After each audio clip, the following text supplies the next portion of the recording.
elle a été remplacée par Michel, ça coûte très cher. Que tu réagis. Très bien. Une demi-heure de temps. Donc ça dépend du métier. Une demi-heure. Vous imaginez donc que, avec l'instrument qui nous permet de travailler la plupart du temps, qui nous supporte des heures durant, on a des réactions la plupart du temps quand elle n'arrive plus à nous donner satisfaction.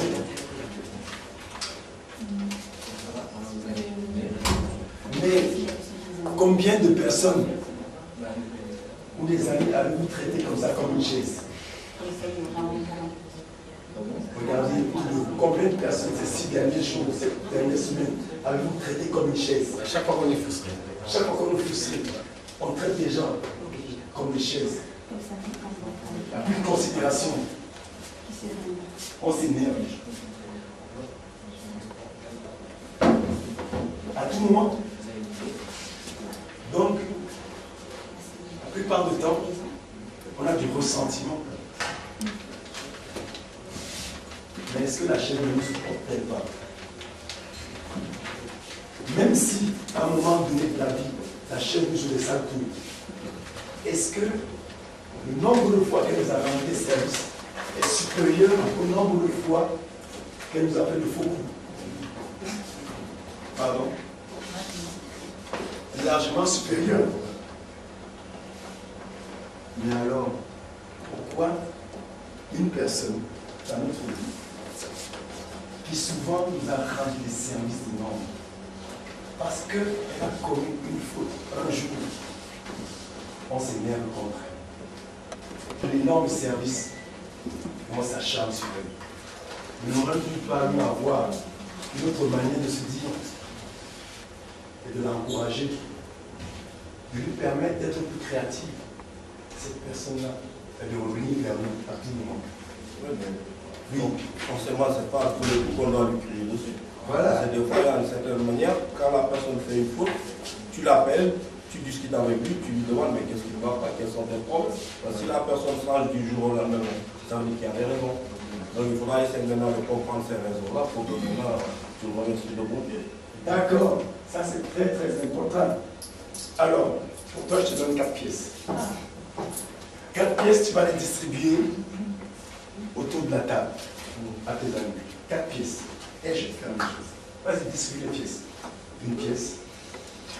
Pose sur la table, pose sur la table. Elle est sur toi, pile ou face. 100 francs, 100 francs, 100 francs, 100 francs. Oui. Est-ce qu'en posant ces pièces-là, tu as réfléchi? Réfléchis. Tu dois poser si elle devait être pile ou face. Non, c'est de manière spontanée. De manière spontanée. Est-ce qu'il faudrait que tu réagisses de manière spontanée quand il y a une situation difficile? Non. Ça dépend de la situation. Partage des expériences. Moi, je me dis, je peux. Oui. Je me dis, quelle que soit la situation, donc si des fois on est leader, il y a une manière de se comporter. Avant de réagir, il faut prendre le temps de réflexion quand même. Oui, continue, je te suis. Ah, donc bon, ça c'est mon avis personnel. Un autre avis. Oui. Quand il t'arrive de regretter, il faut retourner vers la personne pour demander pardon. Ça, c'est vraiment quelque chose. L'essentiel, c'est pas de faut pas regarder. L'essentiel, c'est pas de s'emporter, parce que chacun a son comportement. Il y a des gens qui sont chauds, d'autres qui ont un sang très froid, ça dépend. Et je préfère encore quelqu'un qui s'emporte. Et bien après me demander pardon. Au lieu d'aller derrière et raconter des remarques. Merci.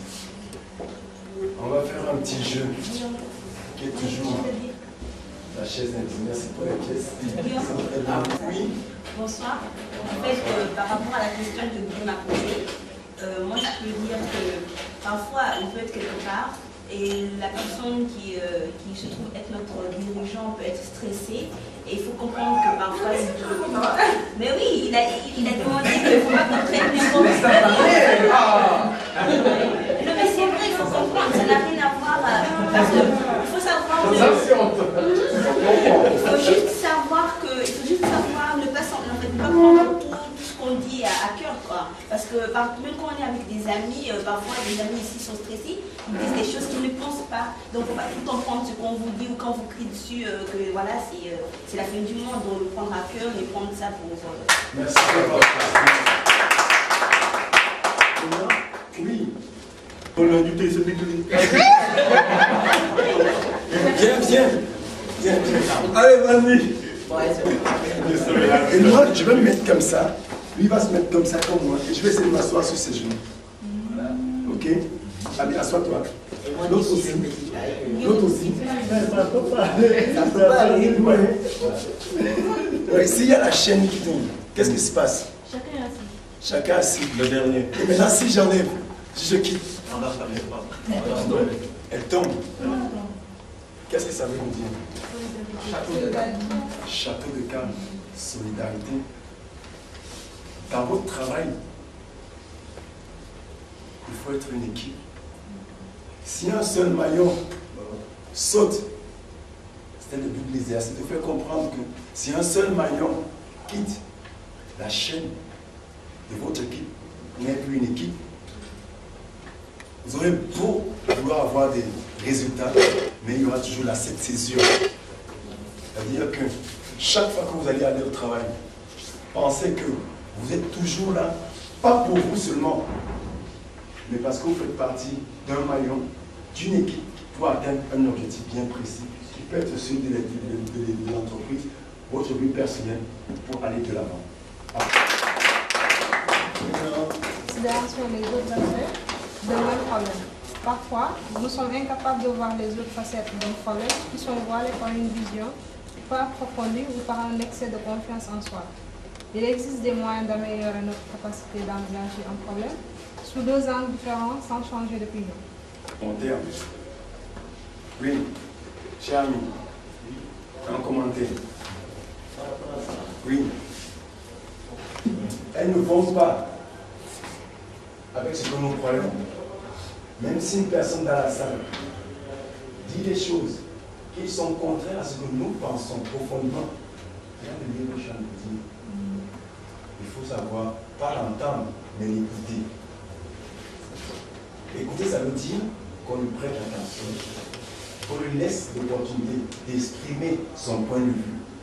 Et puis après, on pourra faire un commentaire, léger commentaire.